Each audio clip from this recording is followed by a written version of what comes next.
Кога за последно така ли беше последната лека победа? Какво? Кога беше последната лека победа като тази днес? Лека победа? Да. Ами аз мога да не се съглася с вас, ама мисля, че не беше въобще лека. И не знам защо омаловажавате, когато нашия отбор играе добре и си заслужава победата. И наистина не беше лека, защото момчета фърлиха много труд.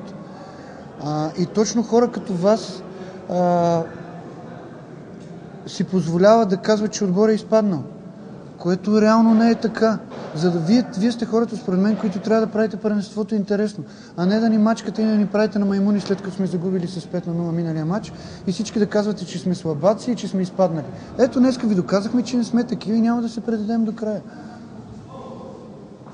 Ясно, клубът е малък, отборът е малък, няма никакво лоби в футболния съюз и според мен така трябва да бъде. Ние сме един отбор, при който нещата всички са наред и не знам защо всички ни мачкат и ни подценяват. Аз казвам, че отбора няма да се предаде. Дори да изпадне, отбора обещавам, че ще играе добър футбол. Това е. А как?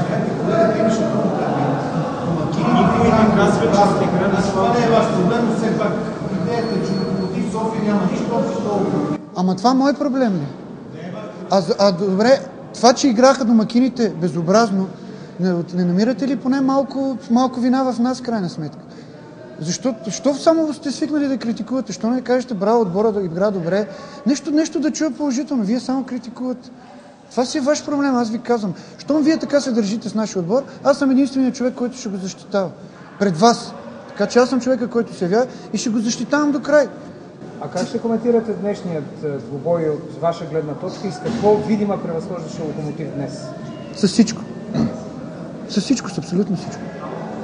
С повече дисциплина тактическа, с повече желание, с повече държане на топката, с всичко. Можеше да... Реално можеше резултата да е 3-0 за нас. Защото положенията бяха, чистите бяха при нас. Аз не си спомням, като да имаха чисто положение. Плюс това не съм сигурен дали не беше червен картон на Бранников. Но... Направя впечатление, че така натиснахте педал в последните 10-15 минути. Това замисъл ваш ли беше или просто така се получи в играта? Това се дължи на кондиционен тренер, който е подготвил отбора така, че да може да пресира през целия матч. Колеги, други въпроси? Мерси. Благодаря ви.